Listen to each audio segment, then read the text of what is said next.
2021년 9월 22일 FOMC 성명서를 통한 우리나라 경제 및 부동산 시장 향후 전망에 대해서 알아보겠습니다. 안녕하십니까, 투자의 탄생입니다. 오늘은 9월 22일자 FOMC 통화정책 성명서를 통하여 글로벌 경제 및 매크로 경제의 영향을 살펴보고 우리나라 경제 및 부동산 시장에 대해 향후 전망을 알아보겠습니다.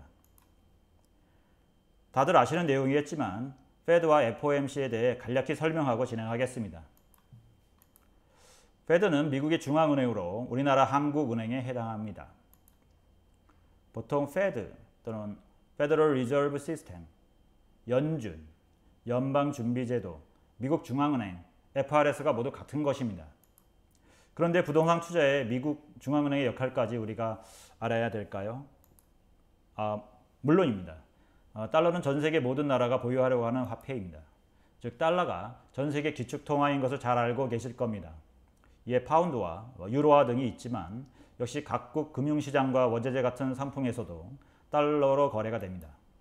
외환시장, 자국 통화정책, 외채 상환 등을 위하여 모든 국가에서 상당량의 달러를 보유하고 있어야 합니다.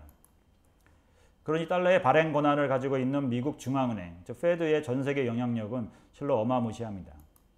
특히 우리나라와 같은 수출 주도의 경제 구조를 갖고 있는 국가에서는 매우 민감하게 영향을 받을 수밖에 없습니다. 이제 본론으로 와서 FOMC에 대해 알아봅시다. Federal Open Market Committee, FOMC는 연방공개시장위원회라고 부릅니다. FOMC의 통화정책 성명서를 연 8회에 회의한 후에 그 결과를 바로 발표합니다. 이번 9월 또 다음 12월에는 파월 의장이 직접 기자회견을 실시하는 것으로 세계적으로 아주 많은 주목을 받고 있습니다. 2021년 9월 22일 오후 2시 미국 이스턴 데일라이트 타임 시간에 발표한 FOMC 통화정책 성명서를 번역하여 알려드리겠습니다. 번역은 구글 번역기와 제가 번역을 일부 수정했습니다. 다소 거칠고 매끄럽지 않은 번역일 수가 있지만 전체 내용 파악에는 큰 문제가 없을 것으로 보이며 양해하여 주시기 바랍니다. 미 연준은 이 어려운 시기에 미국 경제를 지원하기 위해 모든 범위의 경제 도구를 사용하여 최대 고용 및 물가 안정의 목표를 촉진하기 위해 최선을 다하고 있습니다. 백신 예방 접종의 진전과 강력한 정책 지원으로 경제 활동 및 고용 지표가 지속적으로 강화되었습니다. 팬데믹으로 가장 부정적인 영향을 받은 부분은 최근 몇 개월 동안 개선되었지만 코비드-19 변종의 증가로 회복이 더디고 있습니다. 인플레이션은 주로 일시적인 요인을 반영하여 상승합니다. 전반적인 재정 상황은 부분적으로 경제를 지원하고 미국 가계 및 기업에 대한 신용 흐름을 지원하는 정책 조치를 반영하여 완화적인 상태를 유지하고 있습니다. 경제의 흐름은 계속해서 바이러스의 진행 결과에 달려 있습니다. 백신 예방 접종의 진전은 공중보건 위기가 경제에 미치는 영향을 계속 감소시킬 것이지만 경제 전망에 대한 위험은 여전히 지속되고 있습니다. 위원회는 최대 고용과 장기적으로 2%의 비율로 인플레이션을 달성하려고 합니다. 인플레이션이 장기 목표보다 지속적으로 낮은 상태에서 위원회는 인플레이션이 시간이 지남에 따라 평균 2%를 유지하고 장기 인플레이션 기대치가 2%에 잘 고정되도록 한동안 인플레이션은 2% 이상으로 지속적으로 달성하는 것을 목표로 할 것입니다. 위원회는 이러한 결과가 달성될 때까지 통화 정책의 완화적인 기조를 유지할 것으로 기대합니다. 위원회는 연방기금금리, 즉 기준금리의 목표 범위를 0에서 4분의 1%, 0.25%로 유지하기로 결정했으면 노동시장 상황이 최대 고용 및 인플레이션에 대한 위원회의 평가와 일치하는 수준에 도달할 때까지 이 목표 범위를 유지하는 것이 적절할 것으로 기대합니다. 현재 2%에 이르고 한동안 2%를 약간 상회하는 궤도에 오르고 있습니다. 작년 12월 위원회는 최대 고용을 향한 상당한 진정과 가격 안정 목표를 도달할 때까지 재무부 증권, 즉 국채 보유를 최소 월 800억 달러, 저당 담보증권, 즉 MBS 보유를 월 최소 400억 달러로 계속 늘릴 것이라고 밝혔습니다. 여기서 좀 추가적으로 설명을 좀 드리자면은 미국은 작년 12월부터 최소 월 1,200억 달러를 QE, 즉 Quantitative Easing, 양적 완화 정책을 펴왔으며 이는 헬리콥터 머니라고도 불리우는 달러의 어마어마한 경기 부양 현금 살포라고 볼 수 있는 것입니다. 이는 달러가 전 세계 기축 통화이기 때문에 가능한 것입니다. 계속 진행하겠습니다. 그 이후로 경제는 이러한 목표를 향해 진전을 이루었습니다. 경제의 진전이 예상대로 광범위하게 계속된다면 위원회는 자산 매입 속도의 완화가 곧 정당화될 수 있다고 판단합니다. 지금 여기 영문으로 if progress continued broadly as expected로 시작하는 이 문장이 미 연준이 곧 테이퍼링을 하겠다는 것을 시사하고 있습니다. 이러한 자산 구매는 원활한 시장 기능과 완화적인 재무 상태를 조성하여 가계와 기업에 대한 신용 흐름을 지원합니다. 통화정책의 적절한 입장을 평가함에 있어 위원회는 입수되는 모든 정보가 경제 전망에 미치는 영향을 계속 모니터링할 것입니다. 위원회의 목표 달성을 방해할 수 있는 위험이 발생할 경우 적절하게 통화정책의 입장을 조정할 준비가 되어 있습니다. 위원회의 평가는 공중보건, 노동시장 상황, 인플레이션 압력 및 인플레이션 기대치, 재정 및 국제 발전에 대한 모든 것을 포함하여 광범위한 정보를 고려할 것입니다. 이상 상기 성명서의 통화정책 조치는 아래 인원에 의해 결정되었습니다. 제롬 파월 의장의 다수.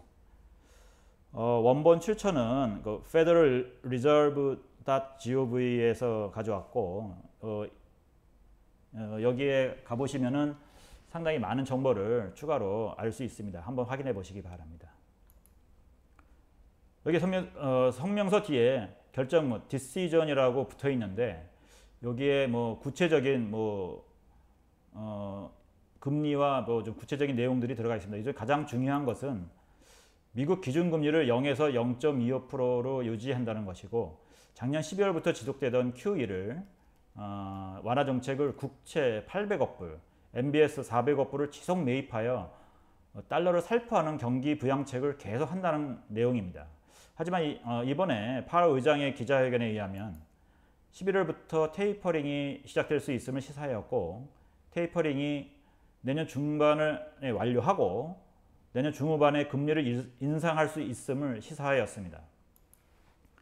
이 뜻은 테이퍼링이 지난 2008년 금융위기 때 월 100억 달러씩 그 테이퍼링을 하던 것을 이번에는 그 이상으로 빠른 속도로 그러니까 150억 달러라든지 뭐 100억에서 200억 달러를 왔다 갔다 한다든지 하는 그런 축소 방안으로 지금부터 한 1년 뒤에까지 테이퍼링을 완료하고 내년 중후반기부터는 금리를 인상할 수 있음을 시사하는 것으로 전 세계 모든 금융인들의 많은 주목이 되고 있는 상태입니다.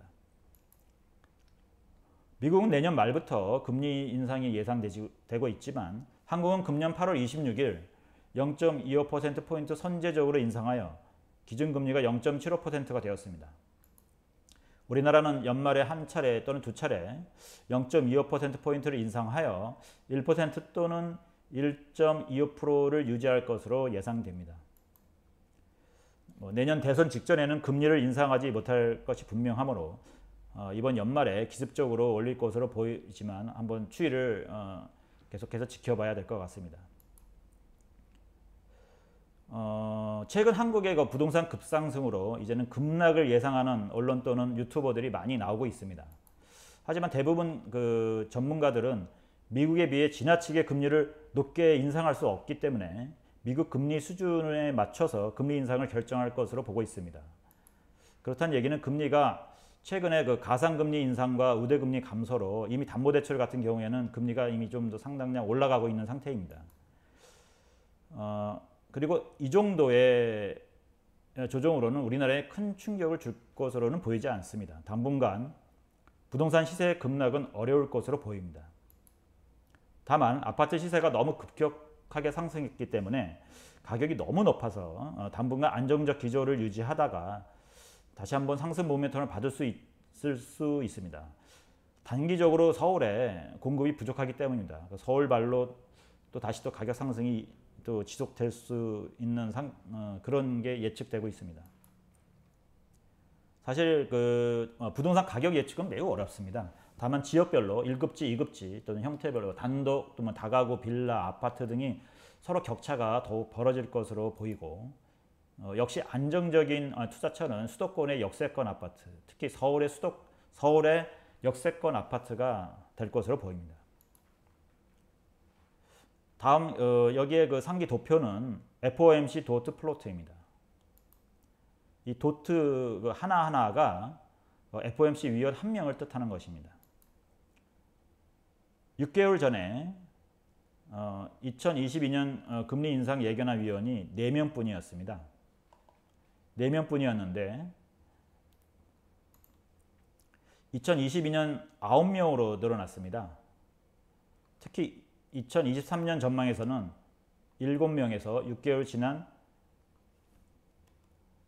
17명으로 늘어나서 여기에 가장 많은 한 1%로 수렴하는 것을 예측하고 있습니다.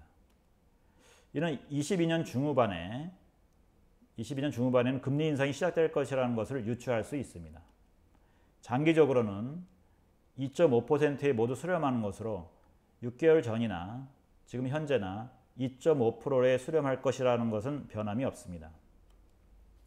이번 FOMC 성명서만으로 부동산 시장을 예견하기는 어렵다고 보이지만 미국이 금리를 올리기 전에 우리나라는 선제적으로 금리를 올렸기 때문에 사전 준비가 좀 되어 있는 상태고 미국이 테이퍼링을 실시하더라도 주식시장에는 조금 영향이 있겠지만 다시 회복할 것으로 보입니다.